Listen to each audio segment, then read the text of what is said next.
Hey there, I'm Lance and I'm a gamer. And I'm Sam and I'm a non-gamer. And we are Love to Hate, where we try to bridge the gap between gamers and non-gamers. And today we're taking a look at Libertalia, Winds of Galecrest by Stonemaier Games. Libertalia was a game that came out long ago, and Stonemaier Games has revamped it, made a new edition of it called Libertalia, Winds of Galecrest. And in this game, you are playing as a captain of a ship, putting together a crew and playing these cards out to get tiles off the board. And these tiles are what are going to give you points at the end of the game. It's pretty unusual the way the scoring works in this game, as you will be gaining points throughout the course of a few days. Overall, adding up all your points at the end of the voyage, seeing whoever has the most. Let me show you how this game works down below, and then we'll come back and share our thoughts on it as a gamer and non-gamer. Alright, here's Libertalia, Winds of Galecrest on the table. Let me show you guys how this hand management game works, in which you are going to be building a crew of pirates while you go on 3 different voyages that will last a number of days. And in this game, you are going to have a few components. Obviously, you can see this beautiful board right here, and I do want to let you know this board is double-sided. On the back side of this board is the stormy weather, and it will have artwork that matches a stormy weather day out at sea. And essentially it's the same, except these locations down here at the bottom are going to be different. So there is some replayability based on which side of the board you play. Otherwise, the game plays exactly the same. And how you're going to set this up, you're going to make sure that all players have a deck of 1 through 40 cards, and their decks are exactly the same. They're identical. And you will include 1 extra deck of cards than the number of players. So if you're playing with 4 players, you'll want to get out one of the other decks of cards that aren't being used, and you're going to shuffle that deck up and place it face down somewhere close to the game board. And you're going to have these reputation player pieces over here on the reputation track. You're going to randomize that up as well. And you're going to draw a number of tiles from this big bag here. And you're going to have 1 for each player for the different days that you'll be going on a voyage for. At the beginning, the first voyage is going to last 4 days. That's why we have 4 piles here. Voyage 2 will include day 5, and Voyage 3 will include day 6. Now, if you're playing with 2 players, you will have 3 tiles in each of these piles, and you will also have this midshipman board overlay that will cover up this spot right here, and I'll leave you to figure out how that works in the rule book for yourself on how to play a 2-player game. But as this is, let me show you how it works for 3 players.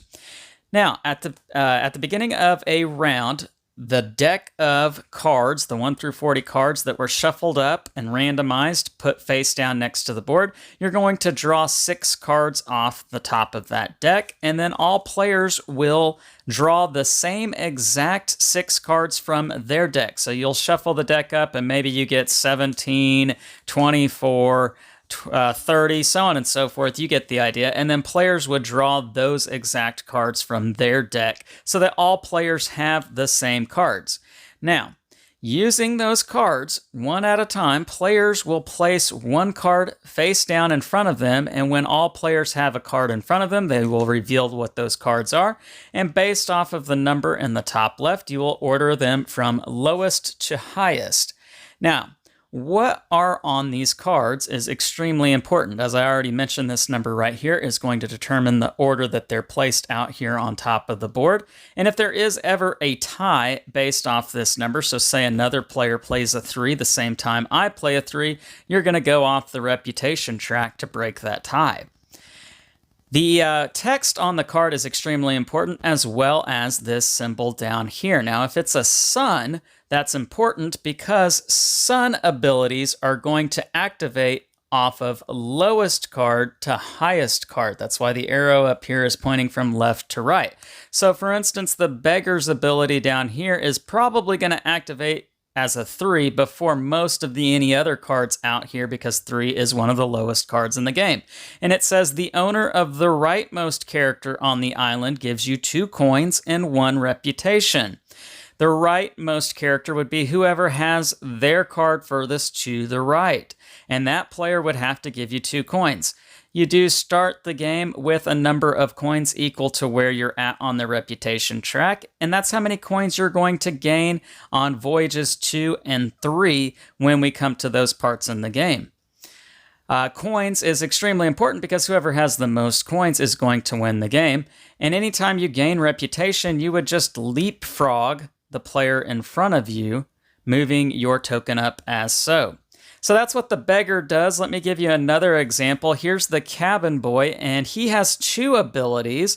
His sun ability says that if he is the leftmost character on the island, he gains 3 coins.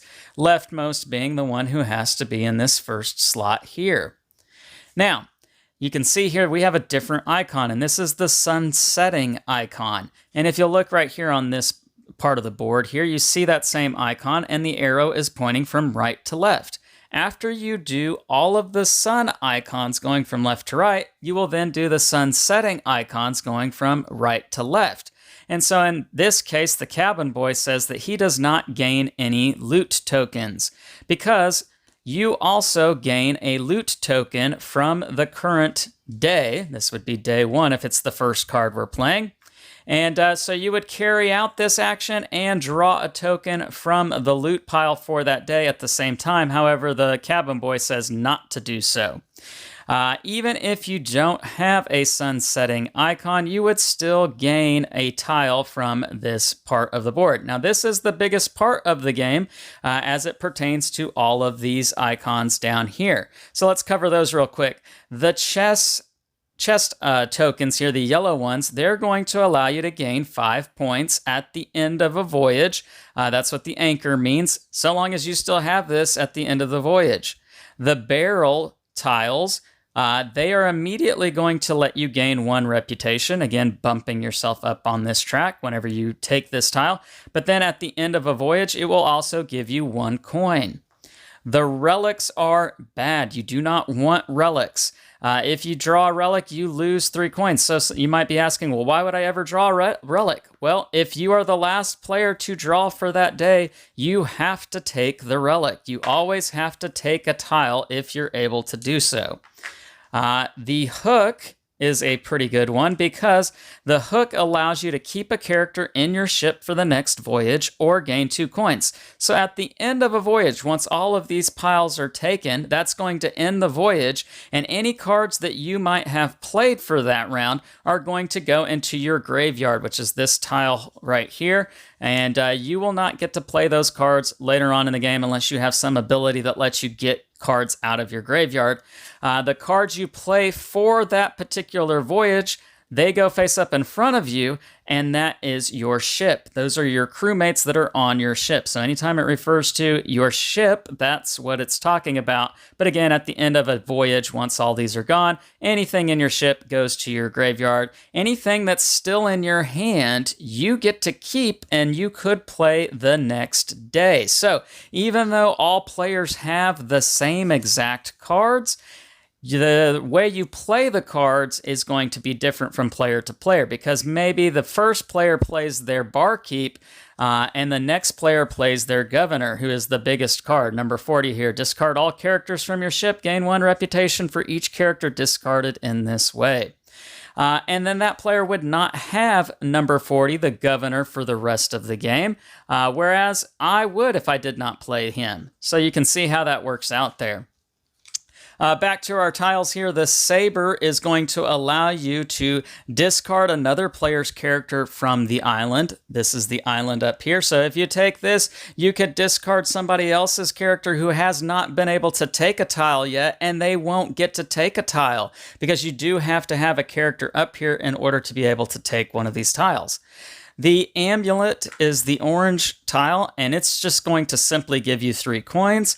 And the map, you need 2 maps in order to gain 7 coins. But if you were to get a 3rd map, that would give you 12 coins. So there's a little bit of set collection there going on with that.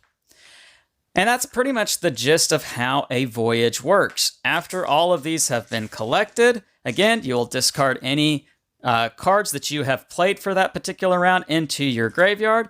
You will go back to that deck of shuffled up cards, draw 6 new cards. All players will draw the same 6 cards from their deck, adding in any cards that they did not play from the previous voyages. And you will gain coins based off of where you're at on the reputation track. You do also bank any coins that you have collected at the end of a voyage using this dial here. So any coins that you've collected after the first voyage, those are safe. You cannot lose those. And again, after the second voyage, the same thing. And then after 3 voyages, you see who has the most coins, and they are the winner. And that is how you play Libertalia. Let's go back up top and share our thoughts on this one. And we're back, and now we're going to share our thoughts on Libertalia, Winds of Galecrest, from a gamer and non-gamer's perspective. So Sam, first impressions, seeing this out, what'd you think? There's a lot going on. There's a lot of cards and little pieces and tiles. Yeah, tiles. So it immediately looks like a gamer game to me. It is. I can imagine it maybe being a little intimidating. There's quite a bit of text on the cards too, and each card is different. There's not any repeats, and so you do really have to kind of be observant and pay attention to the different cards in the game. Everybody has their own little score dials. I think the production value of this game, as is the case with pretty much every Stonemaier game, is off the charts. Yeah. This is a pretty game, and it's well produced, and it's something that you can bring to the table and be proud to pull out and show off. And yeah, but like you said, this is definitely has the look of a gamer's game to it. Let's talk about understanding what you're trying to do in this game. As I explained it to you and as we played it and got into it, what'd you think? What were some things that stood out to you? I mean, it's exciting as you play. I had a hard time just with the iconography on some of the little pieces and The tiles. Yeah, and just figuring out the logistics of how the different cards work. Yeah, and, how and they when work. they fired off yes, and everything. Yeah, so being able to play your cards but then them playing in a different order was harder to figure out your strategy. Yeah, this isn't a very, it's not a game that you sit down and you just immediately, if you've never played it before, you just don't immediately understand it and get a good feeling for it until you've played it and really sunk your teeth into it, right? Because like you said, the cards activate at different times. Yeah. And even though your deck of cards is the same as my deck of cards, we choose differently on when we want to play each of those cards based off of the tiles that come out for each day and what tiles you want and what tiles I want. Which I did like that we both have the same cards. So we're kind of on an even playing field, but then you kind of have to figure out how you want to play those cards. It's the different playing styles, right? And I just think that tends to lean more towards a gamer doing better. Right. And as I was kind of getting prepared for this review, I thought, is this a tactical game? And in one sense, it's not, because it's not like it's an abstract game like chess, which is extremely tactical. Yeah. This is tactical in the sense of you have the same cards that I have, and it's based off your playing style, and it's based off my playing style. And if there's other people at the table, it's based off their playing styles and what I need to complete this set of map tokens or whatever the case may be that influences how I play my cards and how you play your cards. Yeah. And historically, and as far as our channel goes, games that are based on tactics tend to not do as well as other games that aren't tactical based, right? Yeah. And that may be for the fact, as we've said in other videos, that gamers tend to just do better with that tactical nature, right? I mean, that's a skill that I think is developed playing high strategic tactical games. Yeah, and I avoid those. And you avoid those, right? I'm a pacifist. So, will a gamer do better than a non-gamer in this game more often than not? I think the odds are probably so. Yeah. Yeah. Now, does that mean that this is a game that you just absolutely had no fun with? Was it a complete dud? No, it was definitely interesting. I mean, it wasn't just playing cards. I do have, it is hard for me when it's just tactical and cards, but there was other elements to it, and that kept it interesting. Yeah. I think one of the things that I really enjoy about this game is that And this may go to like, I really like playing blackjack. And one of the things about blackjack is card counting, even though they don't really encourage you to do card counting. But you can do that in this game in the sense that, oh, Sam just played the governor. That's the best card. I would never think to do that. She doesn't have that in her hand anymore. I have mine. I'm going to use that when I really, really need something. You know, and you can really kind of play off that. Now, in a 2-player game, that's much easier to do. When you're playing at 6 players, that's extremely difficult to do. But I love that aspect with this game, that you can really observe and see what the other person's doing and play your strategy off of what they've already played out of their hand. I wanted to ask you, Sam, there's several opportunities to really kind of stick it to the other players and burn them out of getting tiles, burn their character off the board. For you, what's that aspect of the game like for you? I mean, I never like that stuff. I mean, unless I'm doing really well and I'm able to do it. Yeah. But that's rarely the case in these types of games. So again, I think it leans more towards a gamer game. And depending on the non-gamer, that can be frustrating. Yeah, for sure. All right, let's get to pros and cons for this one. Sam, what were the things that stood out to you in a positive way? I mean, it's a very pretty game. And really, as many cards as there are, it's not that difficult. It's more just figuring out your strategy and learning how to play those cards when they're activated differently. So being observant of the other person, that's not my biggest strength. But things like that would help you along. It is fairly straightforward for a tactical game. It's not so confusing that I mean, by the end of it, I was playing the game well. I just feel like it just leans itself to being a little bit more difficult for non-gamers. Yeah, I think that's a good way of putting it. A way of saying it maybe is that, you know, this is a game that works well for those casual gamers who have played a lot of games but maybe aren't fully invested into the gaming hobby. Maybe not so much for those that are non-gamers. This definitely isn't a game that I'm saying is never play with a non-gamer. I think with the right one, sure. And it's worth trying. Maybe just not this non-gamer. Okay, all right. Fair enough. All right, scale of 1 to 10, love to hate. Where does Libertalia Winds of Galecrest come in for you? I mean, I think it's a well-developed game. It plays well. Just not my favorite. Nothing against it. I would probably give it probably a 6.9. Okay, fair enough. And if this is the first video you guys have ever watched of us, obviously Sam's a non-gamer, so she's rating the game from a non-gamer's perspective, and a 6.9 I think is perfectly fair for that. Yeah. I really enjoy this one. For me, this is a game that I feel like I can play with casual gamers. Gamers, like I mentioned earlier, who have played other types of games but just maybe not fully invested into the hobby. And I think they're going to catch on pretty quickly, and I think they're going to enjoy the way the game plays out and the mechanics of it and how it unfolds. And I think this is a game that a lot of gamers are going to enjoy. Yeah. So it will work in most gaming spheres. It won't work in all gaming spheres, which you can say that about any game. Yeah.